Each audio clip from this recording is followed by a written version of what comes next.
Halo, hai. Selamat datang di channel ini. This is my first video, so please like this video and subscribe my channel, okay? Di video pertama ini akan dikupas mengenai perjuangan salah satu pahlawan nasional yang memperjuangkan pendidikan, khususnya bagi kaum wanita. Bukan hanya Raden Ajeng Kartini saja loh yang merupakan pahlawan emansipasi wanita, tapi salah satunya adalah wanita tangguh ini. Siapa dia? Wanita tangguh ini adalah Dewi Sartika. Saat mendengar nama dan melihat fotonya, mungkin sahabat sudah tak asing lagi ya. Karena Dewi Sartika pastilah pernah dikenalkan saat belajar pelajaran ilmu pengetahuan sosial, bukan? Nah, sekarang akan dikupas perjuangan beliau dalam memperjuangkan pendidikan khususnya bagi kaum wanita. Namun sebelum itu, yuk kita kenalan dengan Dewi Sartika dulu.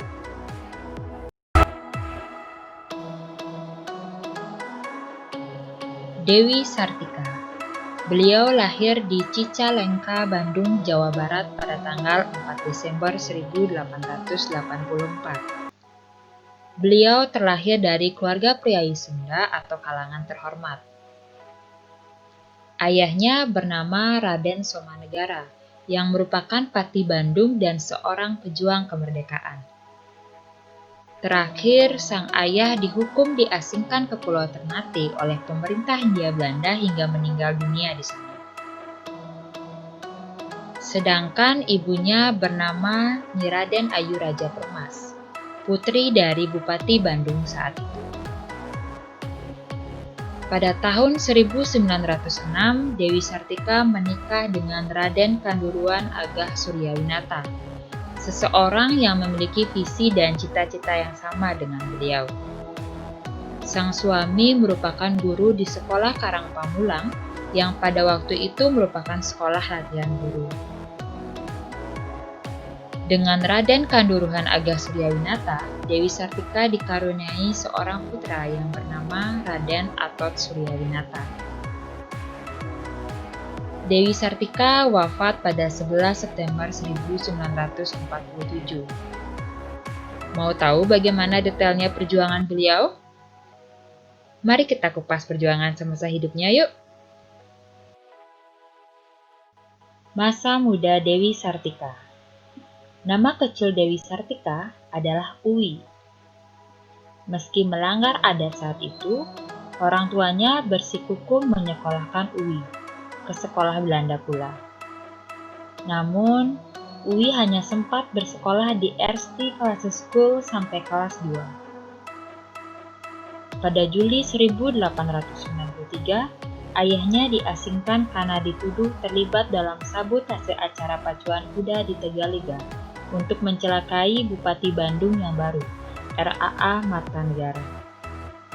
Sejak saat itu, Dewi Sartika dirawat oleh pamannya, yang merupakan kakak dari ibunya dan berkedudukan sebagai pati di Cicalengka, bernama Raden Demang Surya Kartahadiningrat. Dari sang paman, Dewi Sartika mendapatkan ilmu pengetahuannya terkait adat budaya Sunda.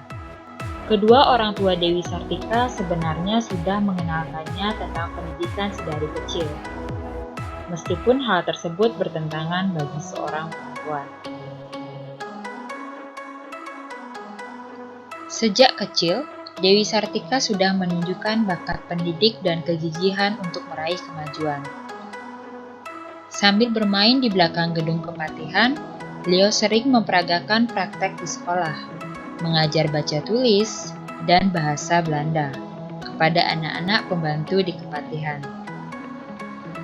Papan bilik kandang kereta, arang, bahkan sampai pecahan genteng beliau jadikan alat bantu belajar. Dewi Sartika yang mengikuti pendidikan sekolah dasar di Cicalengka sejak kecil memang sudah menunjukkan minatnya di bidang pendidikan. Dikatakan demikian karena sejak anak-anak ia sudah senang memerankan perilaku seorang guru. Sebagai contoh, sebagaimana layaknya anak-anak, biasanya sepulang sekolah, Uwi selalu bermain sekolah-sekolahan dengan teman-teman anak perempuan sebayanya. Ketika itu, ia sangat senang berperan sebagai guru. Seringkali anak-anak itu memperoleh surat cinta dari pemuda terpandang atau tunangan mereka. Karena tak mampu membaca, Uwilah yang selalu diminta untuk membacakan surat-surat itu. Seringnya, Uwi mengerjai gadis-gadis kasmaran itu dengan mengubah isi surat yang dibacanya. Wah, ternyata Dewi Sartika kecil jahil juga ya. Hingga ketika Cicalengka digemparkan oleh kemampuan baca tulis dan beberapa patah kata dalam bahasa Belanda yang ditunjukkan oleh anak-anak pembantu kepatihan. Gempar karena di waktu itu belum banyak anak-anak, apalagi anak rakyat jelata, memiliki kemampuan seperti itu, apalagi diajarkan oleh seorang anak perempuan. Berpikir agar anak-anak perempuan di sekitarnya bisa memperoleh kesempatan menuntut ilmu pengetahuan, maka ia berjuang mendirikan sekolah di Bandung, Jawa Barat. Menyelenggarakan pendidikan yang layak bagi perempuan menjadi laku hidup Dewi Sartika. Pendidikan untuk anak perempuan di masa kolonial bukan tak ada, hanya sangat terbatas untuk bangsawan dan orang Eropa. Disinilah peran penting Dewi Sartika yang hampir sendirian menerobos ketatnya adat priayi itu. Pada 1902, ia memutuskan kembali ke Bandung saat ibunya, Raja Permas, pulang dari pengasingan. Dan lagi, kehidupan kolot di Cicalengka dipandangnya tak akan memberikan kemajuan apa-apa untuk cita-citanya. Dewi Sartika kemudian memberanikan diri menghadap Bupati Bandung, Martanegara, dan meminta izin mendirikan sekolah bagi gadis remaja. Meski semula ragu, Bupati Martanegara akhirnya merestui.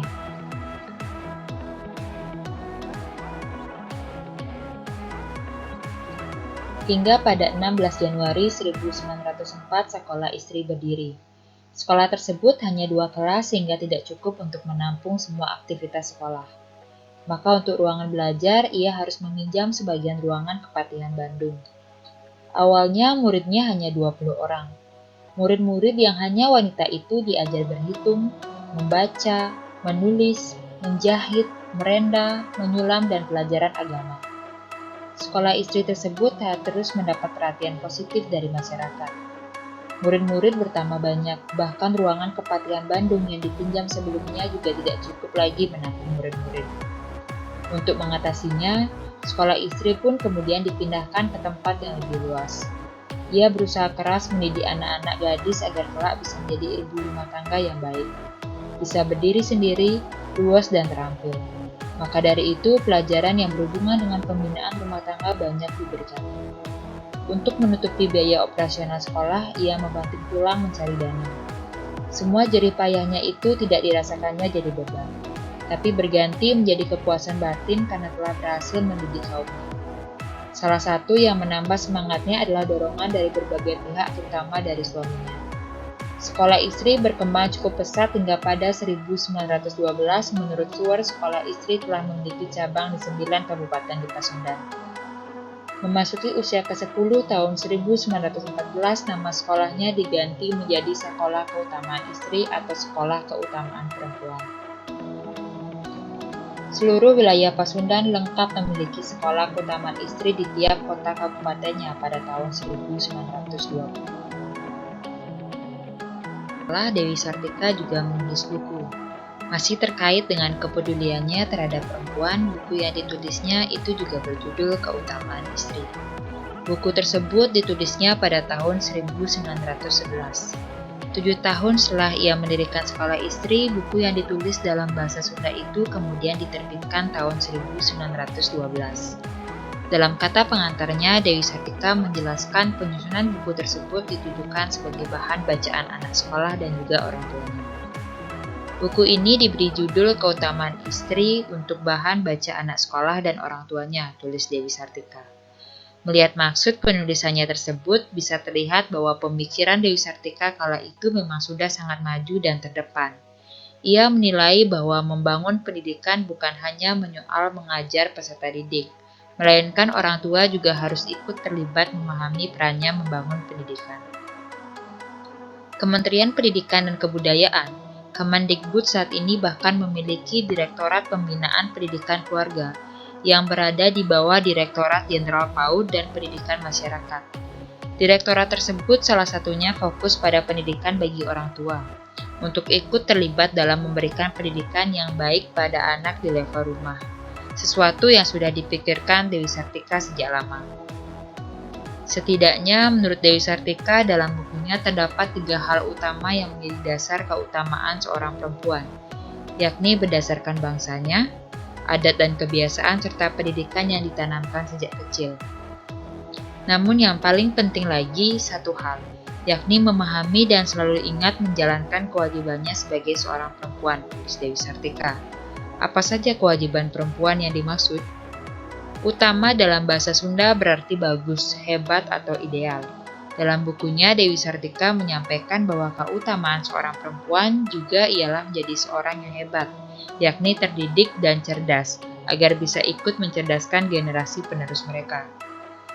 Hal ini sama seperti yang diutarakan seorang intelektual asal Ghana, James Emmanuel Quaker Agrey. If you educate a man, you educate an individual. But if you educate a woman, you educate a family, nation. Dalam buku Keutamaan Istri yang terdiri dari 5 bab dan 24 halaman itu, Dewi Sartika juga berupaya mengubah paradigma masyarakat yang masih menilai perempuan tidak perlu mengenyam pendidikan. Padahal Dewi Sartika percaya bahwa perempuan adalah garda terdepan dari pendidikan, karena ia menjadi sosok pertama yang memberikan pengertian dan pemahaman tentang berbagai hal pada anak generasi penerus bangsa.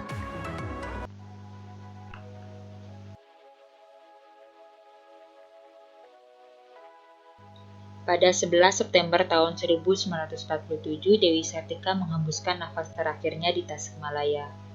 Karena masih dalam situasi perang, pemakaman dan upacara dilakukan secara sederhana. Pemakaman Cigagadon yang ada di Desa Rahayu, Kecamatan Cineam adalah makam dari Dewi Sartika. Usai perang agresi militer sekitar tahun 1950, makam Dewi Sartika dipindahkan ke Kompleks Pemakaman Bupati Bandung di Jalan Karanganyar, Bandung. RI nomor 152 tahun 1966, Dewi Sartika mendapat penghargaan sebagai pahlawan nasional, tepatnya pada tanggal 1 Desember 1966. Saat itu juga Sekolah Keutamaan Istri berusia 35 tahun dan mendapat gelar Orde van Oranje Nassau. Ada satu kutipan yang ingin saya share, yaitu sebaik-baiknya manusia adalah mereka yang bermanfaat bagi orang lain. Dimanapun kita berada, jadilah orang yang berguna. Pintarmu tidak akan berguna jika tidak saling peka terhadap sesama. Seperti Dewi Sartika yang berjuang keras, namun berkat kegigihan dan ketulusan hatinya, apa yang dicita-citakannya tercapai dan sangat berdampak baik sampai sekarang. Saya tentunya sependapat dengan Dewi Sartika bahwa wanita juga harus mendapatkan pendidikan yang sama dengan laki-laki. Karena wanita pun juga bisa merubah dunia loh. Demikianlah bahasan di video ini. Terima kasih atas perhatiannya dan maaf bila ada salah kata ya. Ingat juga untuk like video ini dan subscribe channel saya. Bye-bye, sampai jumpa lagi di video selanjutnya.